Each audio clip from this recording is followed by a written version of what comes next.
Bismillah ar-Rahman ar-Rahim. D'abord, je suis très heureux de pouvoir,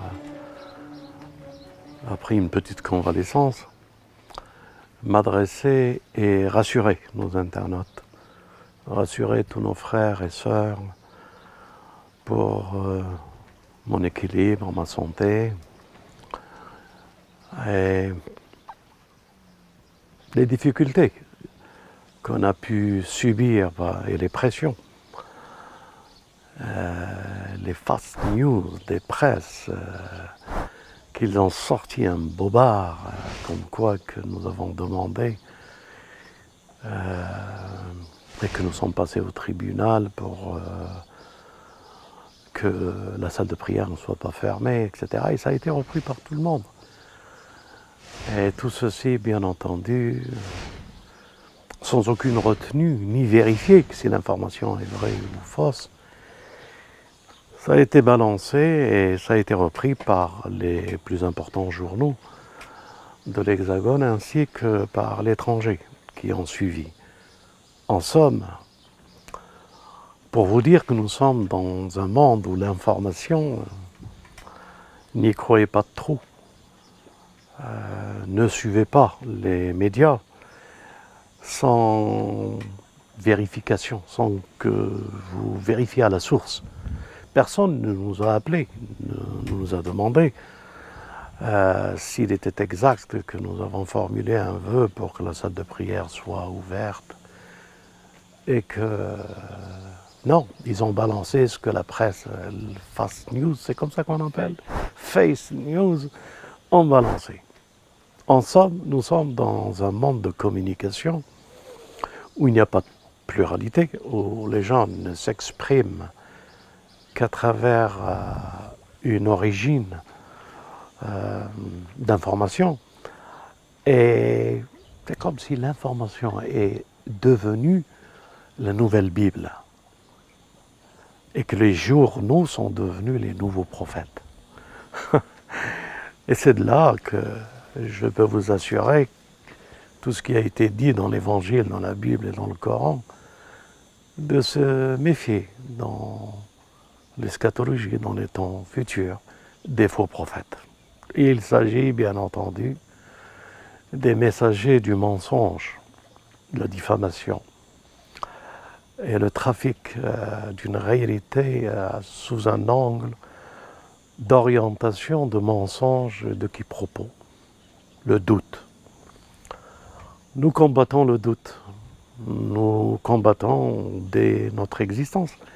Dès que nous avons compris les enjeux, nous avons combattu pour qu'une pluralité d'informations et que nous proposons une autre vision de l'information.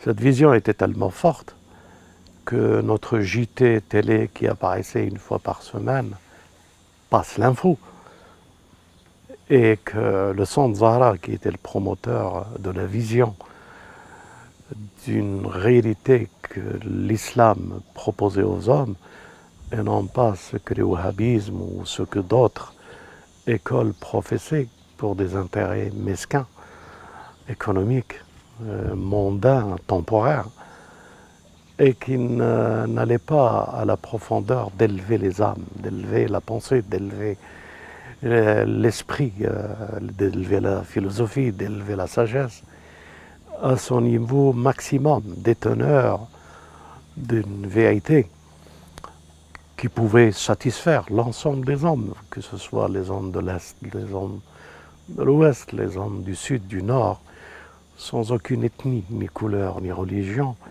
rassembler et élever la pensée, et que la meilleure des pensées qui fait rentrer l'ensemble des générations futures, de tous nos enfants, dans le respect, l'éducation, la santé, et qu'il les fera sortir des précarités ou de tout ce qui peut sembler être conformiste aux sociétés qui projettent uniquement une vision économique d'une société. Allez, par exemple, on prend ce domaine. Aujourd'hui, nous, on vit en France. Et on aurait aimé, pour le pays où nous vivons, un peu plus de justice et un peu plus de prospérité pour tous. Nous avons élevé cet étendard dans le nord de la France, à Grand Centre, au centre Zahra, au parti pour dénoncer le sionisme et à l'information que nous apportons aux citoyens et pour leur faire prendre conscience. Allez, dans mes habitudes de choquer, je vais essayer de vous choquer. Mais j'ai du mal à le dire tellement c'est pesant pour moi de dire aujourd'hui certains états et résultats quand on a de l'oppression et à quel niveau, quel angle nous ouvre de vision. On aurait pu croire que la France était un pays démocratique. On aurait pu croire aussi que la France était un pays de liberté. On aurait pu croire à toutes ces sirènes qui ont fait qu'une république met à sa tête des slogans égalité, fraternité et le troisième, liberté. C'est vrai qu'on adhérerait volontiers à ces idéologies. Mais quand on voit que les situations ne peuvent être libres sans pour cela que l'économie soit prioritaire à cette liberté, quand on pense que l'idéologie de l'égalité soit être pour tous une réalité, mais en fonction du paramètre économique. Je veux dire par là que c'est l'économie avant la liberté, l'économie avant l'égalité. Et tout ce système qui est d'abord... il y a des termes qui m'échappent de pouvoir les trouver, de dire que dans cet ensemble de réflexions qui fait une nation, quand on prend par exemple l'économie, on se rend compte que l'économie, on a besoin dans notre pays d'une industrie forte. Et à partir d'une industrie forte, le partage de cette richesse pourra se faire plus ou moins égalitaire. Là, on se rend compte aujourd'hui, du jour où je parle, que l'industrie française n'existe plus. Qu'est-ce que je veux dire par là, qu'il n'y a plus d'industrie? Toutes les grandes industries sont achetées par les États-Unis. Thomson, pour ne dire... enfin, tous nos industries sont pris en otage par des organisations étrangères, les États-Unis. Et toute notre économie, et ce que nous pensons pouvoir échanger, faire des échanges économiques pour nos industries, si ça résonne dans le sens du dollar ou d'une succursale qui se trouve aux États-Unis, ou d'un échange de mails entre les États-Unis et cette société, les Américains ont fait des lois pour justement réprimander et mettre une main mise par des tribunaux de justice américaine, des lois, comme les lois que la France elle est en train de faire tous les jours, des lois pour réprimer. Non, les États-Unis le font à grande échelle. En somme, nos industries sont en otage, dépendent de la volonté et de la justice des États-Unis. Alors, les gouvernements ne peuvent que s'aligner.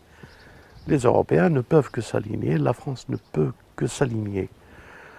Ça veut dire que la source où on pouvait former une nation souveraine et solidaire est en train de disparaître.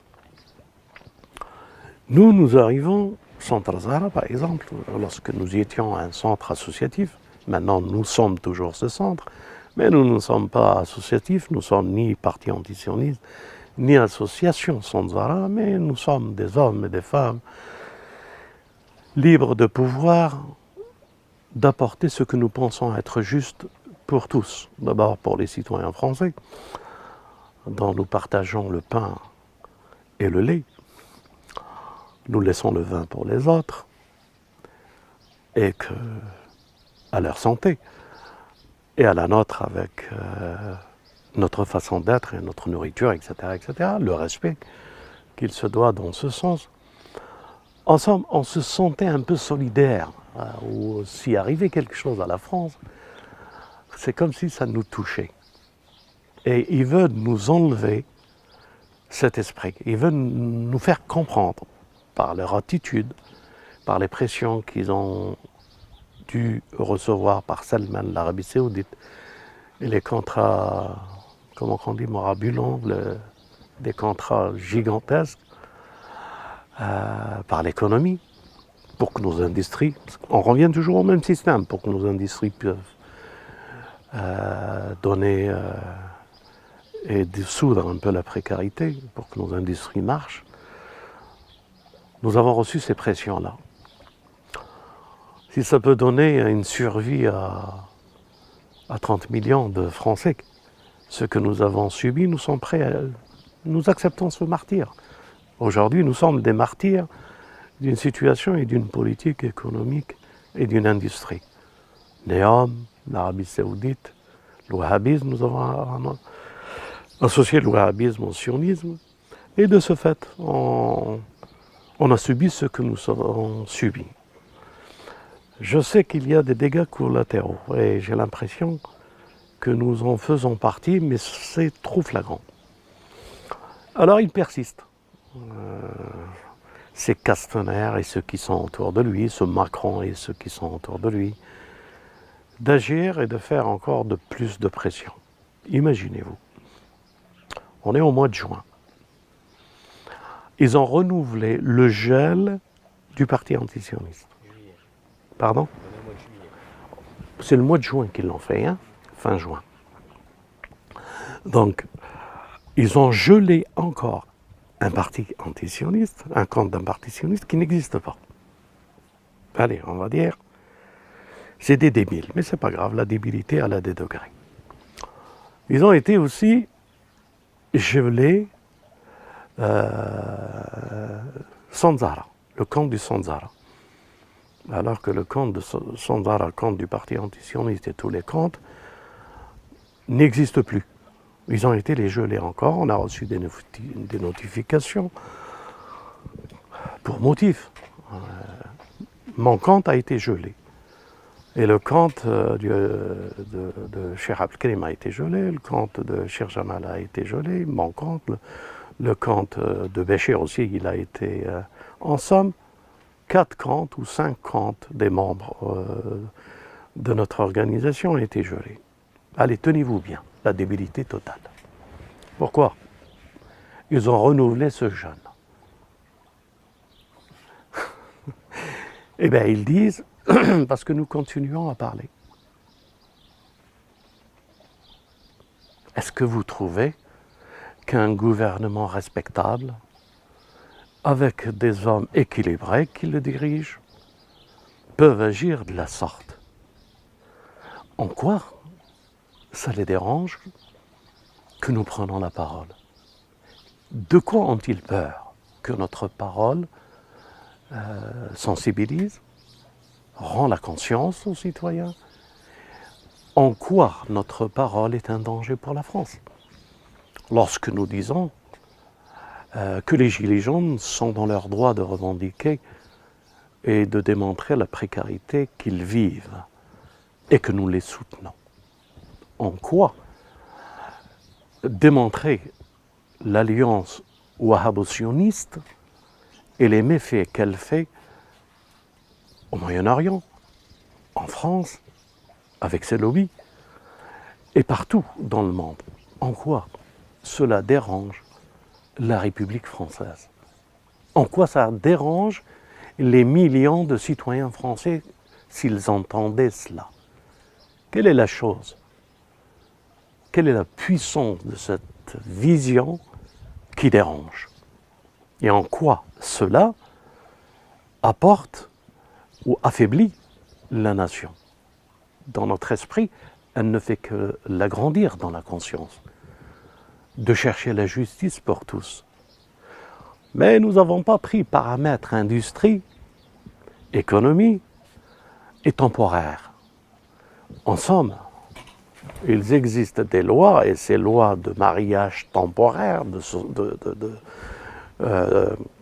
d'agir temporairement par un lien pour former une alliance, qu'elle soit économique ou politique dans le sens industriel, ça peut s'entendre et se comprendre. Par exemple, Trump ne comprend les choses que par l'économie. Et Trump a une logique. Trump ne dit pas qu'il fait partie d'une république qui prenne la légalité, la fraternité, la liberté. Trump dit tout simplement qu'il est dans un système où seule l'économie peut sauver les citoyens. Et à travers ce système, il agit. Et il agit en fonction de cette conscience, de ce système qu'il a. Il n'a rien contre tout le monde, tout est business. Que notre gouvernement ait le courage de le dire. Que nous agissons contre le centre Zahra et ses dirigeants, c'est une histoire de business. Qu'il ait le courage de Trump, de dire que le monde qui se construira demain n'a aucune valeur, aucune éthique. Rien ne se fait sur l'humanité. Tout se fait à travers une économie et une industrie libre, qu'elle n'est pas en France, sous tutelle américaine, sous tutelle européenne. Alors aujourd'hui, nous sommes là pour proclamer quelque chose. Aux citoyens, aux musulmans, je suis en train de vous dire que l'histoire se prépare à se terminer. C'est mon message, le message d'un religieux, et pas d'un analyste politique. Lorsque nous arrivons devant une porte, et cette porte, elle laisse plus d'espoir pour tous les enfants. Elle laisse plus d'espoir pour toutes les générations futures. Il y a deux solutions. C'est la combattre pour retrouver un équilibre. Ou abandonner le combat parce qu'il est faux. Allez, je m'exprime mieux. Nous, on peut se révolter, nous, qui avons subi. Mais en se révoltant dans l'esprit où on prendra la révolution en marche, où on développera une certaine révolution, eh bien nous sommes toujours l'enjeu voulu par les ennemis de notre société. Alors, nous appelons à la paix, à la conscience, à la paix, à la générosité, solidarité et à la patience. L'homme travaille à sa perte, excepté ceux qui ont cette foi solide dans l'unique, qui se recommandent la justice et la patience. Nous sommes arrivés à proclamer tout haut ces versets du Coran pour tous les hommes. Le monde est foutu. Les guerres mondiales se préparent. La France ira de moins en moins dans le bon sens. Elle marchera en retard. Elle marchera en reculant. Elle avancera en reculant. Et elle ne voit pas le danger du passé. Parce que si elle les voyait, elle avancera mieux. Elle se solidarisera avec son peuple. Elle se solidarisera avec tous les déshérités. Elle se solidarisera avec la Palestine, avec le Yémen. Elle ne rentrera pas dans les enjeux industriels contre les opprimés et les déshérités. Elle soulèvera, peut-être elle sera un phare. Mais cette France n'existe plus. Alors Français, courage pour affronter des jours encore beaucoup plus durs. De la part d'un ami qui ne vous souhaite que du bien, qui voulait partager avec vous un peu de justice, qui voulait partager avec vous un peu de conscience, et qui voulait partager avec vous l'esprit du Messie, l'esprit de Moïse, l'esprit de notre bien-aimé Mohammed. De cet état d'âme qui englobe toute cette réflexion et cette puissance de la parole et de cette énergie spirituelle, je promets de meilleurs jours. Je promets, c'est un gros mot. Je partagerai les meilleurs moments spirituels encore avec vous. Et je laisserai l'industrie se désindustrialiser et cette précarité se réformer et que ce malheur programmé pour un mondialisme aboutira, mais que néant disparaîtra avec. Que la paix soit avec vous. À très bientôt pour de la spiritualité pure. Peut-être que cette spiritualité doit être partagée, restreinte.